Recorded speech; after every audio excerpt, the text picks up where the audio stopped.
Apabila ada novum baru, tentunya kami juga akan memproses. Namun tentunya kami akan terus mengikuti perkembangan penanganan kasus. Tanda terima sudah kita berikan penyerahan permohonan dari tim advokasi peristiwa KM 50. Ini di Mabes Polri.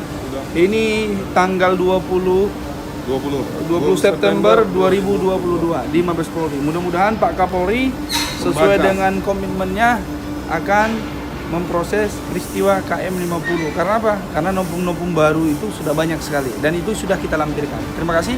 Nanti setelah ini kita akan konferensi pers dengan tim yang lain. Terima kasih. Maka saya mengajak secara syariat Islam, karena agama saya Islam, saya ajak secara syariat Islam untuk bermubahalah. Dua berita sekaligus akan kita kaji bersama terkait dengan tragedi KM 50, di mana putusan pengadilan, tanda kutip saya beri nama pengadilan dagelan, atas tragedi KM 50, tapi ada keputusan menarik di mana hakim memerintahkan agar mobil 6 syuhada dikembalikan kepada pemiliknya. Nah, kemudian para pengacara kita terus bekerja dan akhirnya kemarin malam berhasil mengambil kembali mobil 6 syuhada. Mobil itu akan kita simpan dengan baik karena itu termasuk barang bukti otentik atas terjadinya tragedi KM 50, sekaligus fisik mobil tersebut akan memberikan jawaban untuk kita apa sebetulnya yang terjadi pada peristiwa tragedi KM 50.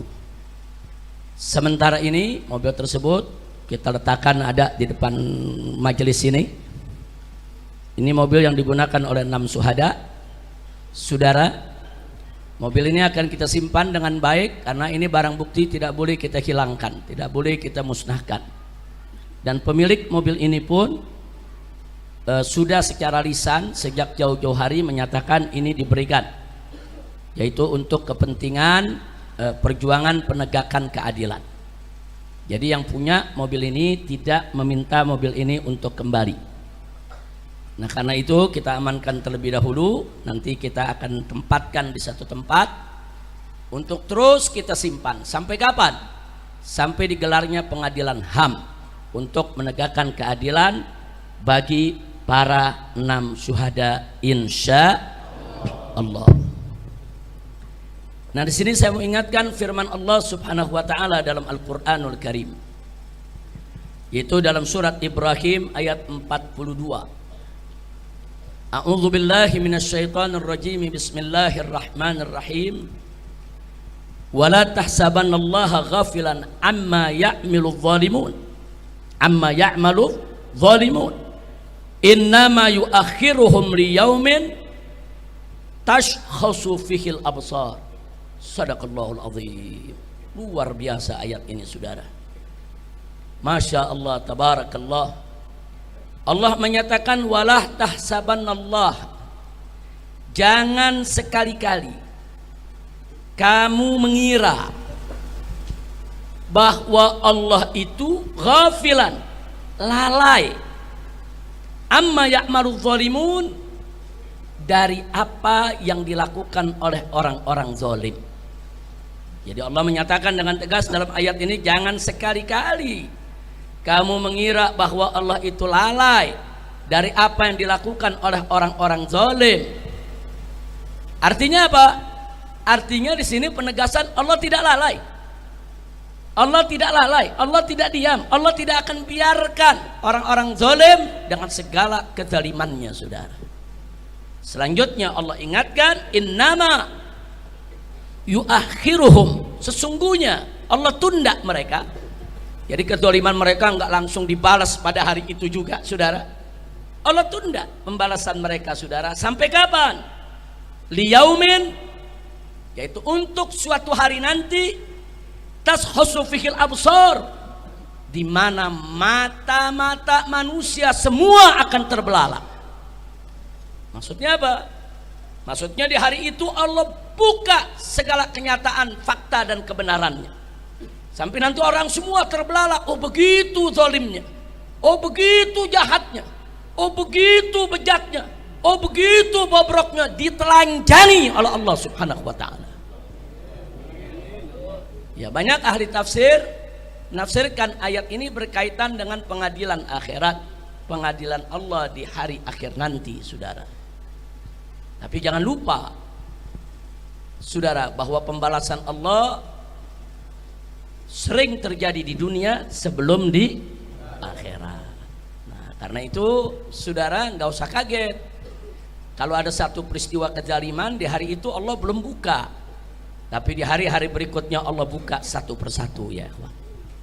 Ini belum di akhirat nih, baru di dunia Allah buka satu persatu, dan betul begitu dibuka kita terbelalak kaget. Oh begitu, oh ternyata zalim, oh ternyata bejat, oh ternyata bobrok, oh ternyata lebih jahat dari yang kita kira.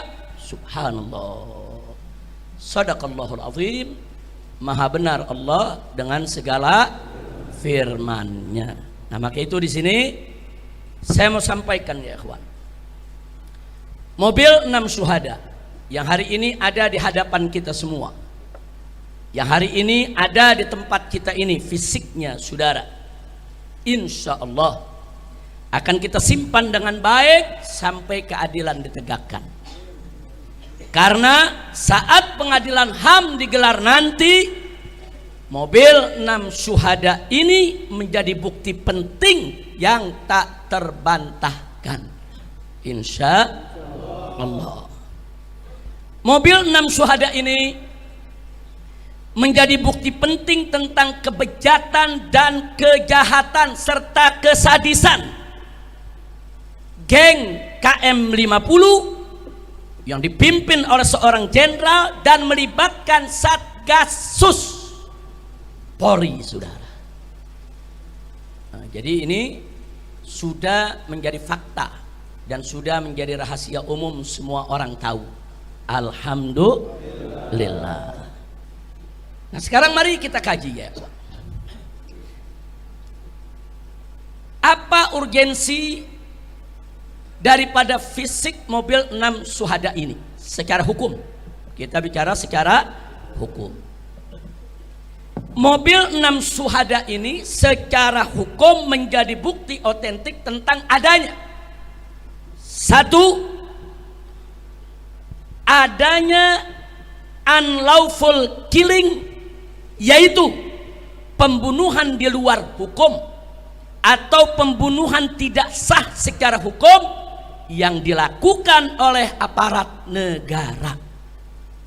Jadi kalau ada aparat negara melakukan pembunuhan di luar hukum secara tidak sah, semena-mena, itu disebut unlawful killing. Istilahnya unlawful killing, ya ikhwan. Dan unlawful killing itu pelanggaran HAM. Jadi bukan pembunuhan biasa, ya ikhwan. Kalau ada warga bunuh warga, ribut, berkelahi tentang sesuatu, itu pembunuhan biasa. Tapi kalau aparat negara menggunakan kewenangannya untuk membunuh warga sipil tanpa proses pengadilan yang sah, saudara, ini namanya unlawful killing, dan itu termasuk pelanggaran HAM. Yang kedua, saudara, mobil 6 syuhada ini juga secara hukum menjadi bukti terjadinya extrajudicial killing. Apa itu extrajudicial killing, saudara? Yaitu pembunuhan di luar hukum atau tanpa putusan pengadilan yang dilakukan secara sengaja serta dilakukan atas perintah jabatan dengan melibatkan pejabat negara, saudara. Ini disebut extrajudicial killing. Ini juga pelanggaran HAM. Dan dua-dua ini ada pada peristiwa tragedi KM50, dan fisik mobil 6 syuhada menjadi bukti otentik yang tidak terbantahkan. Yang ketiga, saudara, fisik mobil 6 syuhada ini juga menjadi bukti buat kita semua akan adanya obstruction of justice. Apa itu obstruction of justice?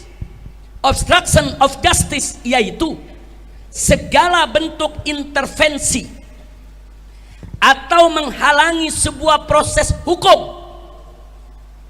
Jadi kalau ada pejabat negara justru menggunakan wewenangnya untuk menghalang-halangi proses hukum, saudara, untuk melakukan intervensi, saudara, untuk menutup kebenaran, merekayasa kejadian, itu namanya obstruction of justice, dan ini juga pelanggaran HAM.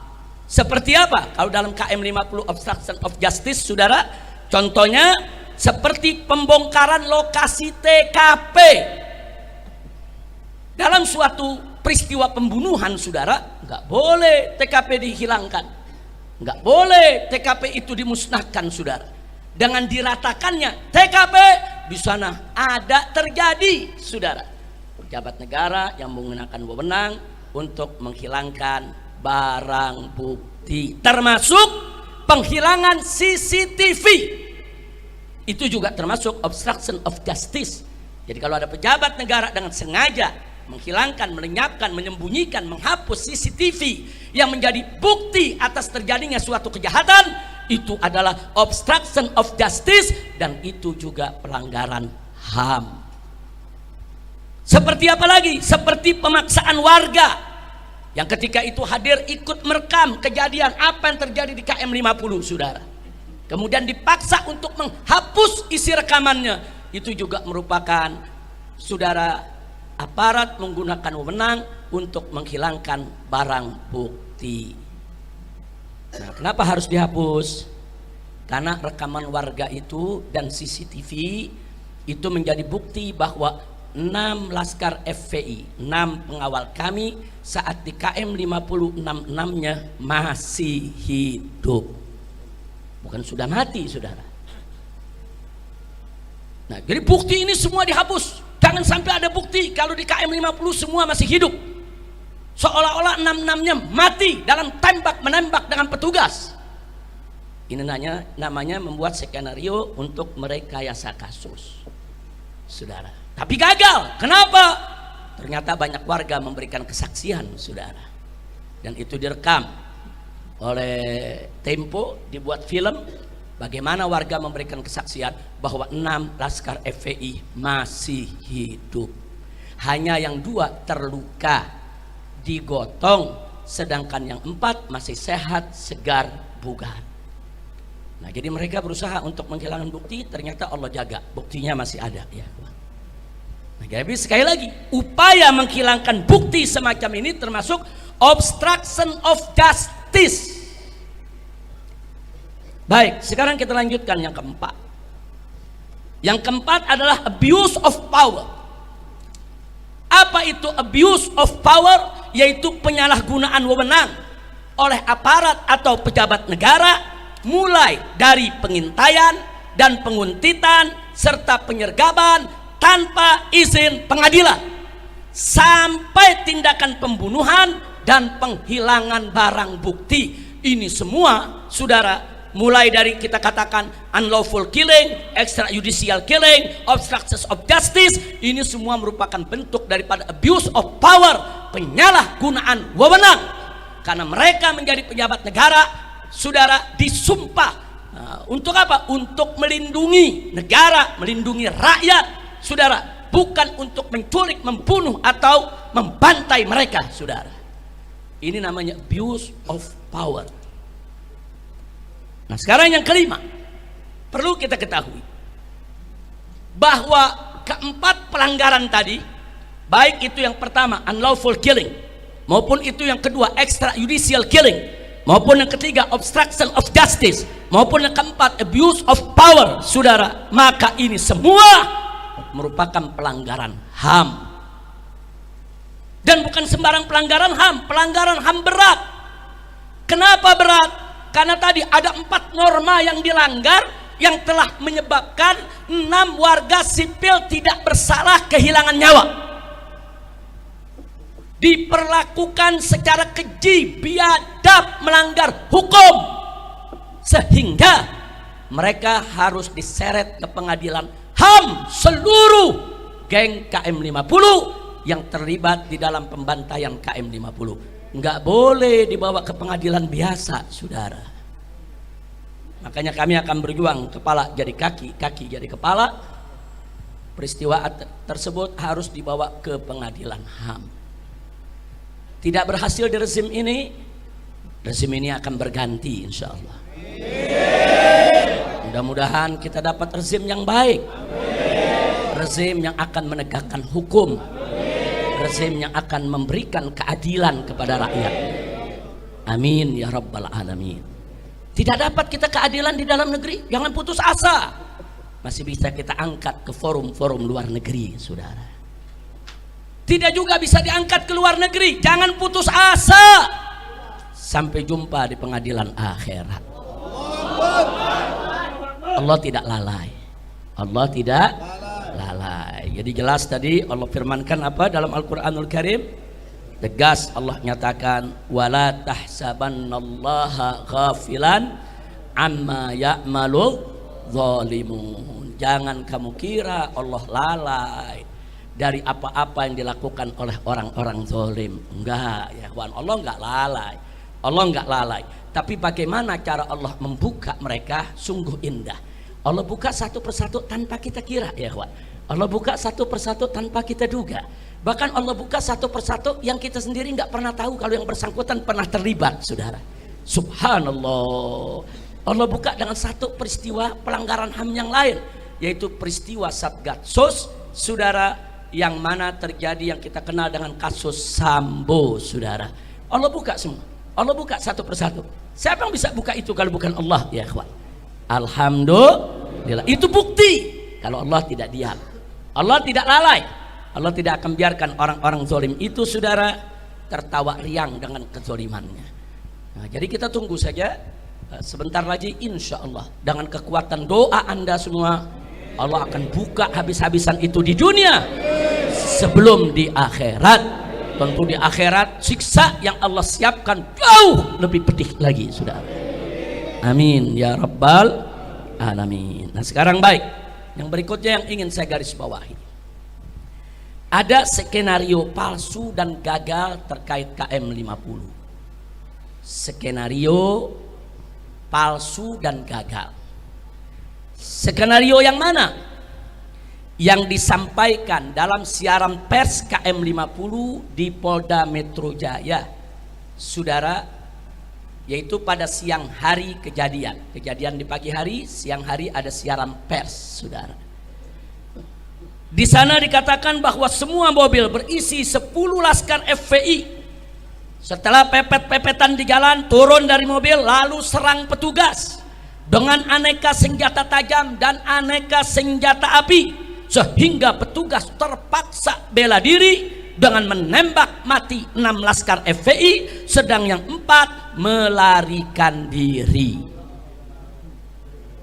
Ini versi polisi, ini kata polisi.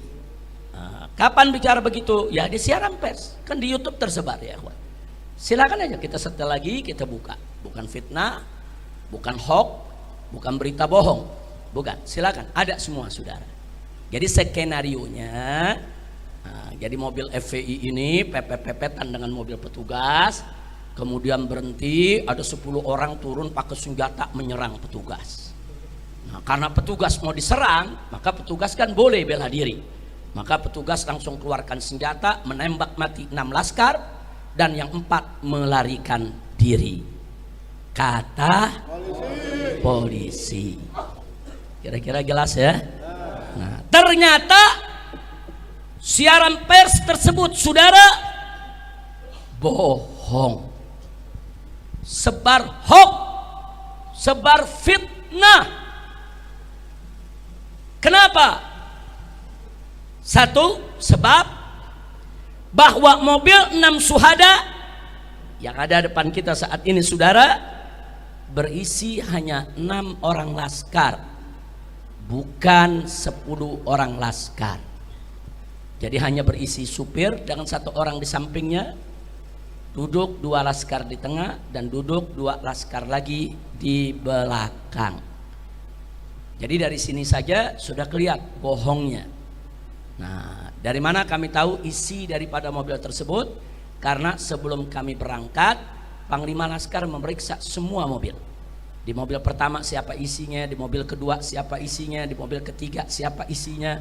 Bahkan bukan hanya memeriksa penumpang, memeriksa posisi. Siapa supirnya, di samping supir siapa. Siapa yang duduk di tengah 2 orang, dan siapa yang duduk 2 orang di belakang. Nah, jadi artinya apa? Artinya sebelum kami berangkat, kami sudah punya peta, kami sudah punya data. Itu mobil siapa saja yang ngisi dan seterusnya. Jadi tidak ada yang diisi sampai 10 orang. Bohong. Nah, baik, yang kedua, bahwa 6 syuhada tidak bawa senjata tajam, apalagi senjata api. Adapun aneka senjata tajam dan senjata api yang dipamerkan saat siaran pers KM50 di Polda Metro Jaya hanya berdasarkan kesaksian tunggal sepihak dari polisi. Itu pun tanpa uji balistik senjata api, saudara. Senjata api itu mestinya kalau manusia tuh ada forensiknya, saudara. Senjata api juga ada namanya uji balistik. Apalagi kalau senjata api itu asli, terdaftar, nanti ketemu siapa pemiliknya. Nah, jadi tanpa dilakukan, tahu-tahu sudah disebut ini semua punya Laskar FPI. Siapa saksinya? Nah, jadi kalau polisinya cerdas, andai kata benar FPI itu bawa senjata Laskar, kalau mereka cerdas, begitu mereka sergap, mereka bunuh, mereka rekam dulu. Rekam mobilnya, buka pintunya, lihat ada barang apa di dalam. Nah, itu orang baru percaya. Nah, bukan tahu-tahu saudara barang itu sudah ada begitu saja. Oh, itu gampang. Orang mudah mencerna, ya ikhwan. Berapa banyak habis bunuh orang, taruh pisaunya di tangan orang yang dibunuh, selesai. Itu banyak terjadi di mana-mana. Jadi kesaksian ini hanya sepihak. Ditambah lagi apa, saudara, yang perlu kita ketahui? Ditambah lagi yang perlu kita ketahui, saudara, antara pistol yang ditampilkan dalam siaran pers dengan peluru beda. Ini kan lucu, saudara. Pistolnya revolver yang berisi 6 peluru itu, ya ikhwan, pelurunya orang tahu. Tapi peluru yang ditampilkan itu peluru senapan sergap semua. Apa memang FPI punya ilmu? Pistol revolver pakai apa aja bisa? Atau Laskar FPI punya ilmu, mungkin pistol mana saja pakai batu pun bisa? Nah, jadi cerdaslah. Ngebohong itu kan perlu cerdas juga, ya ikhwan. Iya, ngebohong juga perlu cerdas. Ini udah ngebohong bodoh lagi. Kira-kira jelas? Ada lagi, waktu siaran pers dikatakan ini senjata api asli, ditunjukkan. Besoknya berubah, katanya senjata rakitan. Ada, kita simpan. Itu bukti siaran pers semua kita simpan, ya. Hari berikutnya berubah lagi. Enggak, ini senjata asli polisi yang dirampas oleh Laskar. Jadi pertama dibilang senjata asli milik Laskar. Besok berubah senjata rakitan milik Laskar. Begitu diprotes oleh netizen, berikutnya lagi berubah lagi. Katanya senjata asli milik polisi dirampas Laskar. Luar biasa. Saya mau tanya, kita pakai akal yang sehat lah. Saya mau tanya, saudara, akal sehat bisa terima itu? Bisa terima itu? Masuk bisa berubah-ubah. Kan dari hari pertama kan udah ketahuan itu asli atau bukan. Kenapa bisa dirubah-ubah? Kenapa dirubah? Karena kalau dikatakan asli nggak sesuai dengan skenario, jadi perlu rakitan. Ternyata rakitan kurang pas juga sama skenarionya. Oh, kalau gitu ini dirampas saja supaya nanti cocok sama cerita. Nah, ini namanya cocokisme atau cocokiologi. Ilmu mencocokkan supaya bohongnya kelihatan benar. Kira-kira jelas ya? Tahu cocok teologi tahu ya? Nah, baik. Selanjutnya saudara, bahwa fisik mobil 6 syuhada, nanti selesai pengajian Anda bisa lihat dan periksa sendiri, tapi jangan disentuh ya. Jangan disentuh, jangan dibuka pintunya. Karena di mobil ini luar maupun dalam ini banyak barang-barang bukti yang harus kita amankan. Tolong jangan dibuka. Nanti Laskar tolong dijaga. Mau lihat, mau foto, mau videokan, silakan. Nanti Anda lihat sendiri, saudara, di mobil ini kaca depan ada 2 lubang peluru besar. Terus bodi samping tidak kurang dari 3 lubang peluru. Kemudian itu samping kanan, di samping kiri juga ada beberapa lubang peluru. Artinya apa? Artinya mobil ini disergap saudara, dari depan, dari samping kanan, samping kiri dan belakang. Jadi ditembak dari depan, ditembak dari samping kanan, ditembak dari samping kiri saudara, dan ditembak dari belakang, serta 2 bannya diledakkan saudara. Nah, makanya kalau Anda lihat nanti 2 rodanya sebelah kiri itu sudah pecah ya ikhwan. Ini namanya penyergapan. Dari mana datangnya saudara? Terjadi tembak menembak, terjadi FPI melarikan diri, ini disergap, dibunuh. Nah, pada saat penyergapan tersebut ada 2 laskar yang terluka. Yang pertama yang duduk di samping supir. Nah, ini masih ada pertanyaan, apakah karena peluru dari kaca depan atau peluru dari samping kiri masuk saudara, karena pelurunya dari mata tembus ke leher dan bola matanya keluar. Nah, jadi masih ada pertanyaan, kalau peluru dari depan bola mata biasanya pecah, tapi kalau peluru dari belakang kepala menembus, mendorong mata keluar, bisa jadi itu datangnya, tapi belum bisa kita buktikan. Ini kan mesti ada uji forensik ya kawan. Ini dari mana? Tapi yang jelas yang duduk di samping supir sebelah kiri, bola mata kirinya keluar sehingga dia sekarat. Nah, dia sudah antara sadar dengan tidak sadar diri karena peluru tersebut. Hanya 1 peluru menembus sampai ke mata. Nah, sementara yang satu lagi korban yang duduk di belakang supir, itu ada lubang peluru memang cukup besar di samping sebelah kanan, itu mengenai pahanya, tembus saudara. 2 orang ini mengalami pendarahan. Nah, karena di daerah paha itu ada urat besar, itu kalau udah mengeluarkan darah nggak gampang terhenti saudara. Jadi kedua korban ini dibawa ke KM 50 masih hidup dalam keadaan terluka dan darah terus keluar tanpa dihentikan. Nah, itu yang perlu kita tahu ya ikhwan. Nah, jadi artinya ini sergapan. Jangan bilang nanti laskar yang nyerang. Laskar tidak nyerang saudara. Baik, kita lanjutkan saudara. Bahwa warga KM 50 menyaksikan sendiri bahwasanya 6 syuhada saat dibawa ke KM 50 semuanya masih hidup dengan kondisi yang 2 terluka dan yang 4 sehat segar bugar.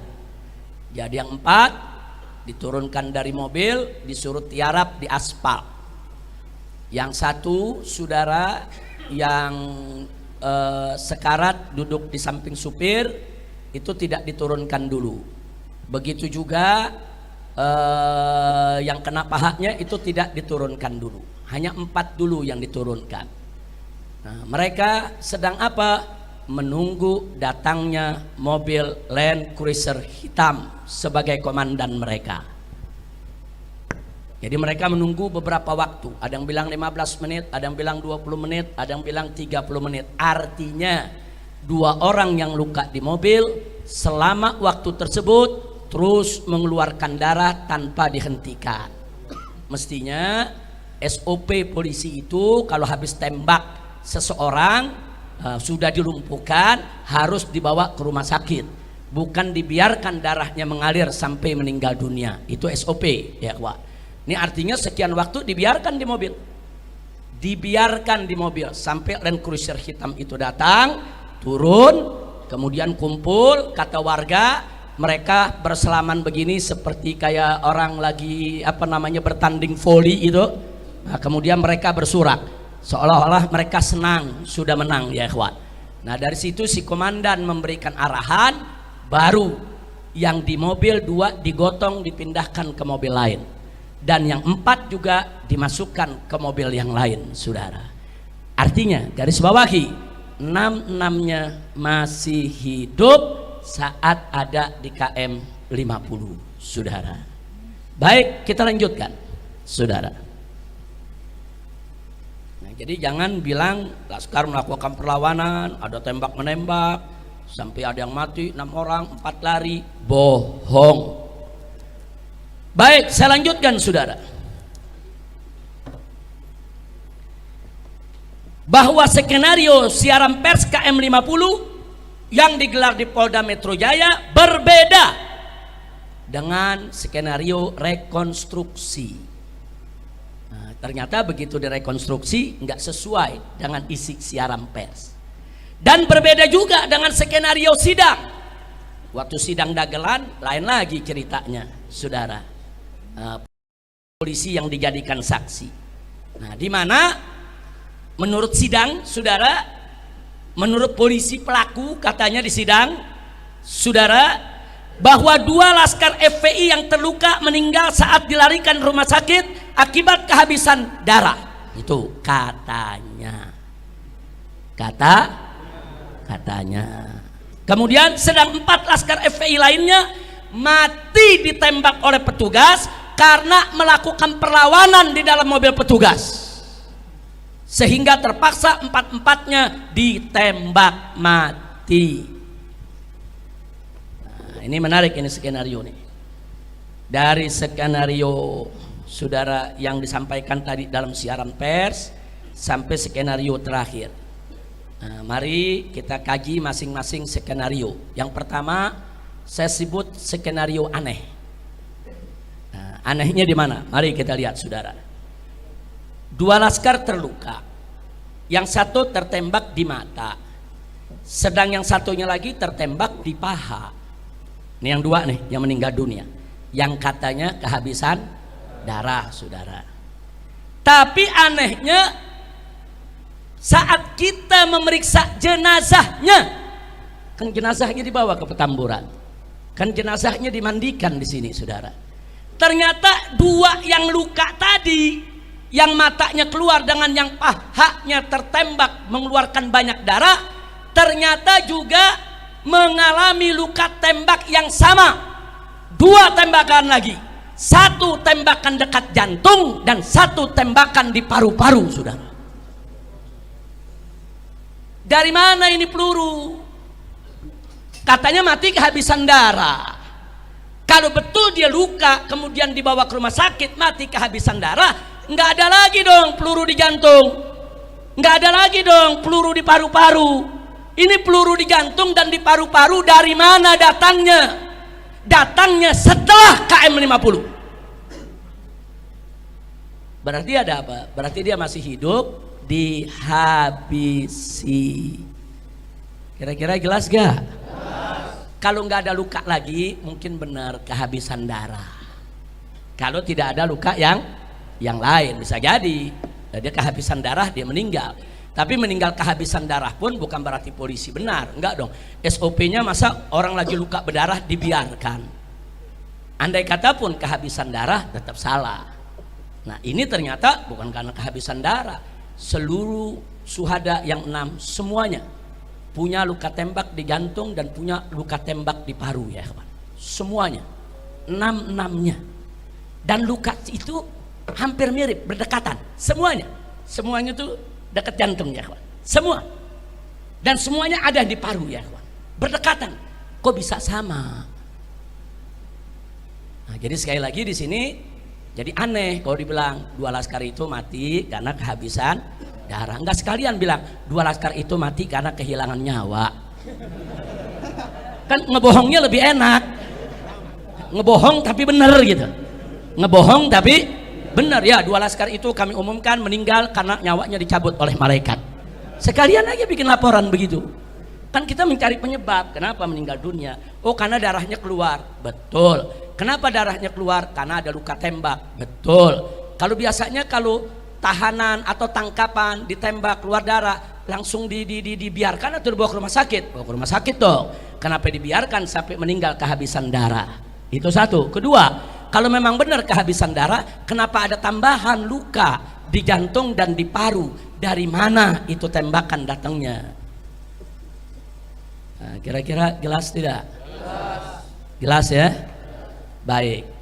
Kemudian yang kedua, saudara, 2 laskar terluka tidak langsung dibawa ke rumah sakit, tapi dibawa dulu ke KM 50. Beberapa waktu menunggu kedatangan mobil Land Cruiser hitam yang berisi komandan yang akan beri arahan 6 laskar tersebut harus diapakan. Jadi ada arahan, ada perintah, ada petunjuk. Makanya tadi kita katakan, saudara, di sana ada unlawful killing, ada extrajudicial killing, saudara, di sana ada obstruction of justice, dan di sana ada abuse of power. Nah, jadi ada yang ditunggu komandan beri arahan. Nah, ini kan berarti atas nama jabatan, saudara. Makanya tadi kita katakan ini pelanggaran HAM berat. Baik, yang ketiga, saudara, pembunuhan 2 laskar ini oleh Komnas HAM diabaikan. Sangat kita sesalkan, diabaikan soal 2 laskar yang meninggal dunia ini oleh Komnas HAM. Bahkan oleh polisi, kedua korban tersebut dijadikan sebagai tersangka penyerangan petugas. Lalu dalam sidang dagelan KM 50, soal 2 orang ini tidak diungkap lagi, saudara. Makanya sidang dagelan KM 50 hanya mengadili soal pembunuhan terhadap 4 laskar. Nah, kenapa yang 2 tidak diungkap? Karena mereka takut kalau yang 2 diungkap ketahuan. Nah, kalau mereka bilang ini karena luka tembakan di mata dan paha, lalu dari mana itu luka tembakan di jantung dan di paru? Kalau dikatakan oh itu luka sudah ada dari sebelumnya, oh kalau luka dari ada sebelumnya, kenapa kedua-duanya masih hidup di KM 50? Masih hidup di KM 50. Banyak saksi yang datang, saudara, banyak saksi yang memberikan yaitu kesaksian. Nah, karena takut kebongkar, ini ditutup. Komnas HAM tidak mengupas, pengadilan tidak menyidangkan. Makanya sebut skenario aneh yang gagal. Alhamdulillah. Baik, sekarang yang kedua. Ini skenario aneh yang kedua, saudara. Kata polisi. Kata siapa? Polisi. 4 laskar yang hidup di KM 50 itu dimasukkan ke dalam mobil petugas, didudukkan di kursi paling belakang tanpa diborgol. Di tengah jalan 4 laskar ini menyerang petugas yang ada di depannya, ya, yang mengawal, yang menjaga, sehingga polisi yang ada duduk di depan itu panik, terpaksa bela diri, 4-empatnya ditembak mati, dan 4-empatnya lukanya hampir sama. Saking jagonya ini petugas, 4-empatnya ditembak di jantung, 4-empatnya ditembak di paru. Nah, ini Jenggo juga kalah, saudara. 4 orang bergumul, saudara, dengan polisi yang ada di tengah, bergumul begitu ya, kawan. 4-4 bisa mati dengan luka tembak yang sama. Masuk di akal? Masuk di akal? Bahwa polisinya nggak luka, lecet enggak? Luar biasa. Ngebohongnya kurang cerdas, ngebohongnya kurang cerdas, ngebohongnya agak bodoh dikit. Kayaknya bukan dikit, banyak bodohnya. Kira-kira jelas ya? Nah, sekarang mari kita kuliti ya, kawan, soal pernyataan ini, saudara. 1, bahwa SOP kepolisian, saudara, itu semua orang tahu, saudara. Setiap ada tangkapan atau ada tahanan yang dibawa oleh mobil petugas, saudara, 1 harus diborgol atau diikat tangannya, saudara. Nggak boleh nggak diborgol. Itu menyalahi SOP. Yang kedua, saudara, duduknya di kursi tengah dan diapit oleh petugas. Nggak boleh duduk di samping supir. Nggak boleh duduk di belakang, saudara, di belakang petugas. Nggak boleh, berbahaya dong, bisa menyerang petugas. Kalaupun ada yang duduk di belakang petugas 1, di kiri kanannya harus ada petugas, saudara. Ini bisa-bisanya empat-empatnya nggak diborgol, empat-empatnya duduk di belakang saudara petugas. Masuk di akal? Jadi dari segi SOP nggak benar. Saya buktikan. Saya beberapa kali dibawa dari rutan Mabes Polri. 2 kali karena saya sakit, saya dibawa ke rumah sakit. Keluarga saya nggak boleh semobil dengan saya, nggak boleh. Saya dibawa dengan mobil, saudara, sejenis Innova, saudara. Saya duduk di kursi tengah dan di tengah-tengah. Yang bawa mobil polisi, yang duduk di samping supir juga polisi, semua bawa senjata, saudara. Kemudian yang duduk di samping kanan saya polisi, di kiri saya polisi, dan yang duduk paling belakang sekali juga 2 orang polisi. Ini saya sakit, bukan habis perang sama polisi, bukan, sakit. Dikawalnya begitu, saudara. Dikawalnya seperti itu tuh, sakit. Nah sekarang bayangkan ada 4 laskar yang katanya habis tembak menembak dengan polisi, habis tembak menembak, ribut saudara, sampai jatuh 2 korban. Kemudian polisi letakkan dia di mobil kursi belakang, gak diborgol.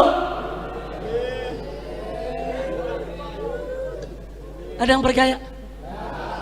Ada yang percaya? Saya tanya, kalau habis tembak-tembakan berarti bahaya gitu. Kalau habis tembak-tembakan berarti itu laskar kategorinya bahaya tidak? Harus tidak diborgol. Apa boleh dilepas di kursi paling belakang? Nggak boleh, saudara. Kenapa ini nggak diungkap? Ini mestinya, saudara, jangan ungkap. Nggak ada alasan. Ini SOP, saudara.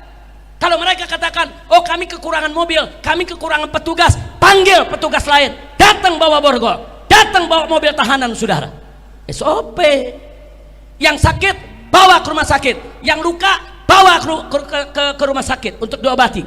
4 sehat, segar, bugar, harus diborgol dan harus, saudara, dimasukkan ke mobil, tidak boleh duduk paling belakang. Kenapa nggak dilakukan? Jadi dari sini kelihatan bohong. Jadi kalau yang tadi bohong, yang ini super bohong, saudara. Super bohong. Nah kemudian, saudara, coba bayangkan, laskar habis tembak-tembakan, ditaruh di kursi belakang, 4 tidak diborgol. Kemudian langsung menyerang petugas yang ada di depannya. Kira-kira petugas akan luka ya? Tapi ya petugas nggak luka. Kira-kira ada yang dicekek gitu? Enggak, petugas nggak ada luka. Petugasnya saking jagonya, lebih jago dari jenggo, langsung keluarkan pistol, tembak dada masing-masing, dar, mati. Tambah lagi parunya, dar. Ini yang lo tembak patung apa laskar? Nggak, kira-kira jelas gak? Saya mau ajak berpikir normal, pakai akal sehat. Masuk di akal, saudara? Masuk di akal? Nggak masuk di akal, jangan bohong lah. Baik, andai kata benar, saudara, laskar itu nyerang, laskar ditembak, saudara, andai kata benar. Lalu dari mana luka bakar?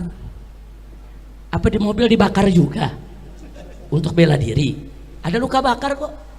Di pengadilan Habib Bahar, fakta persidangan, salah satu ahli forensik mengatakan, saudara, sesuai dengan foto yang diabadikan daripada luka-luka 6 jenazah, mereka mengatakan ini luka bakar, bukan memar. Ini bukan biru karena mayat, bukan. Ada mayat yang membiru, ada, saudara. Tapi luka membiru dengan luka memar dengan luka bakar itu beda. Ini luka bakar. Itu luka bakar datangnya dari mana? Apa habis ditembak 4-4-nya mati terus di mobil dibakar begitu? Nah, jadi kita mau tahu, ini semua mesti dijelaskan. Kira-kira jelas tidak? Paham tidak? Yakin? Baik. Nah, jadi di sini, saudara, dan gak sampai di situ, saudara, dalam pergumulan di dalam sebuah mobil yang luar biasa itu, saudara, saya mau tanya, kira-kira supir panik gak? Panik. Kira-kira kalau supir panik itu mobil bisa goyang gak tuh? Ada yang berantem 4 orang nyerbu petugas, mobil goyang nggak? Nah, ini berdasarkan saksi dari orang yang mengikuti mobil tersebut, nggak ada itu mobil goyang, nggak ada tanda-tanda, nggak kedengeran itu suara tembakan dari mobil itu, saudara. Karena ada petugas sipil yang memberikan kesaksian yang memang mengikuti mobil tersebut, saudara. Nah, jadi ini mesti dibuktikan, jangan ngebohong, jangan. Nah, karena itu kepada Kapolri yang saat ini sedang getol-getolnya membersihkan Polri dari petugas-petugas oknum-oknum yang bejat, kami minta supaya KM 50 ini segera diusut kembali. Sudahlah, Bapak Kapolri tidak usah melindungi game KM 50, jangan Pak. Nanti Bapak nggak terlibat jadi terlibat, hati-hati Pak. Lebih baik ini segera diselesaikan demi kebaikan Polri sendiri. Jangan oknum-oknum Polri yang bejat, yang suka membunuh, menyiksa, merekayasa kasus dibiarkan, jangan Pak. Ini berbahaya. Nanti masyarakat makin lama makin nggak percaya kepada polisi, betul? Maka itu saya mendukung pernyataan Kapolri di depan Komisi 3 DPR RI. Kalau ada novum baru, kami akan buka kembali kasus KM 50. Nah sekarang novum barunya sangat banyak Pak. Salah satunya adalah tolong dicarikan di mana CCTV KM 50. Karena yang menyitanya adalah orang Bapak, yang menyitanya adalah petugas, yang menyitanya adalah polisi. Udah gitu di dalam sidang Sambo, jaksa menyebutkan bahwa orang yang menyita CCTV kasus Sambo adalah orang yang sama yang menyita CCTV di KM 50. Nah, kami minta kepada Bapak Kapolri pernyataan keterangan dari jaksa penuntut umum Sambo itu dijadikan sebagai masukan, sebagai modal. Digali terus, periksa itu semua geng KM 50, cari itu CCTV-nya ada di mana. Karena CC tersebut akan mengungkap bahwa Laskar masih hidup di KM 50, akan mengungkap bahwa mobil polisi yang hadir di KM 50 tidak ada satupun yang rusak ataupun tergores, nggak ada. Justru yang rusak di KM 50 mobil 6 Suhada, nggak ada mobil polisi yang rusak saudara. Karena kalau ada tembak menembak, tubruk-tubrukan mobil saudara, mobil polisi rusak juga dong. Nggak ada saudara. CCTV itu kunci, tolong dicari Pak, tolong dicari, selidiki Pak. CCTV itu di mana? Agar kami ini tidak suudzon kepada semua polisi. Karena masih banyak polisi yang baik Pak, masih banyak jenderal yang baik Pak. Jangan sampai kami curiga kepada semua polisi. Cari itu CCTV KM 50, buka di depan publik, depan masyarakat. Di sana akan kelihatan siapa itu isi daripada mobil Land Cruiser hitam, siapa itu komandan yang memberikan arahan. Dan itu menjadi bukti bahwa 6 Laskar masih hidup. Dan CCTV itu nggak sampai di situ. Saat Laskar keluar dari pintu tol Kerawang Timur, itu terekam CCTV. Saat Laskar ditembaki depan hotel Novotel, saudara, itu juga ada CCTV di hotel tersebut. Itu juga tolong CCTV-nya diamankan. Begitu juga saat mobil dipaksa masuk kembali ke pintu tol Kerawang Barat, di situ juga ada CCTV. Bagaimana kondisi mobil saat masuk? Apakah bannya sudah pecah atau belum? Apakah sudah terluka atau belum? Sehingga jelas di mana tembakan itu terjadi. Dan sepanjang tol semua ada CCTV-nya.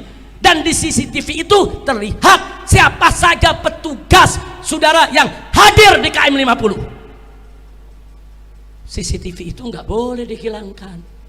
Maka itu kita minta tolong Pak Sigit, tolong Pak Kapolri, dengan hati yang tulus, dengan kecintaan kami sebagai rakyat kepada institusi kepolisian.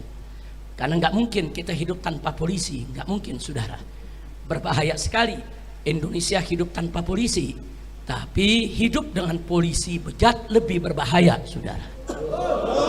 Maka itu kita minta kepada Bapak Kapolri, kami dukung Bapak, kami dukung kepolisian. Yuk kita bersihkan Polri dari seluruh oknum-oknum yang bejat, dari seluruh oknum-oknum yang zalim.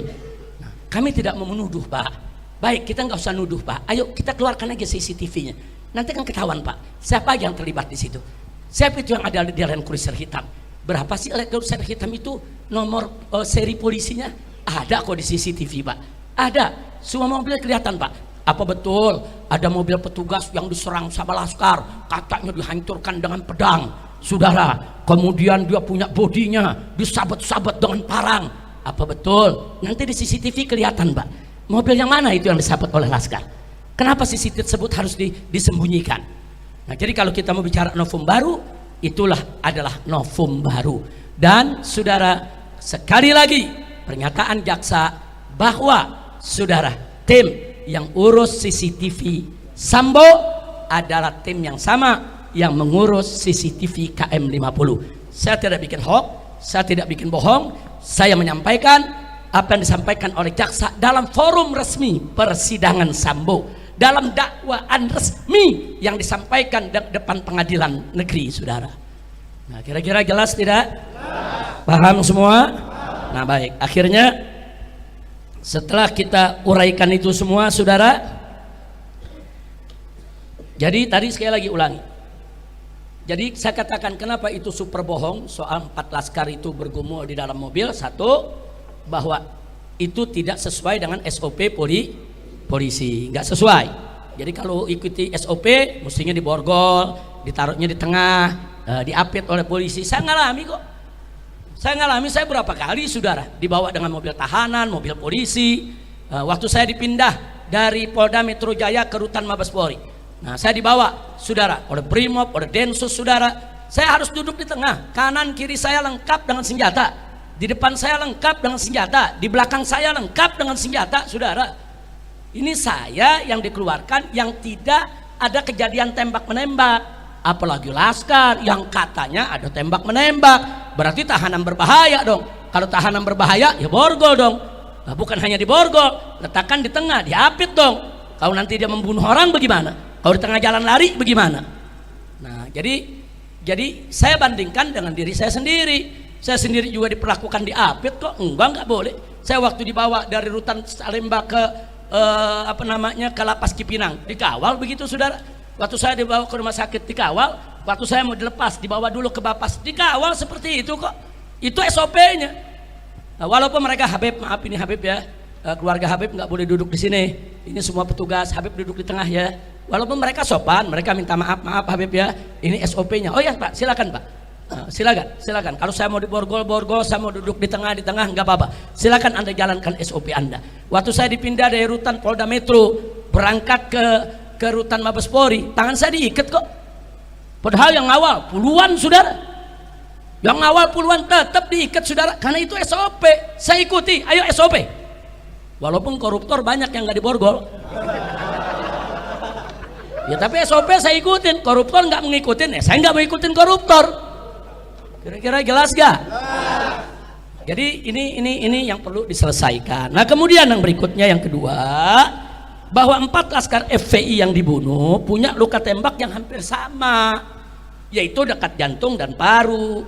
Mana mungkin jika terjadi pergumulan antara 4 laskar FPI dengan petugas dalam mobil petugas, lalu luka tembak ke-4 laskar tersebut kok bisa hampir sama?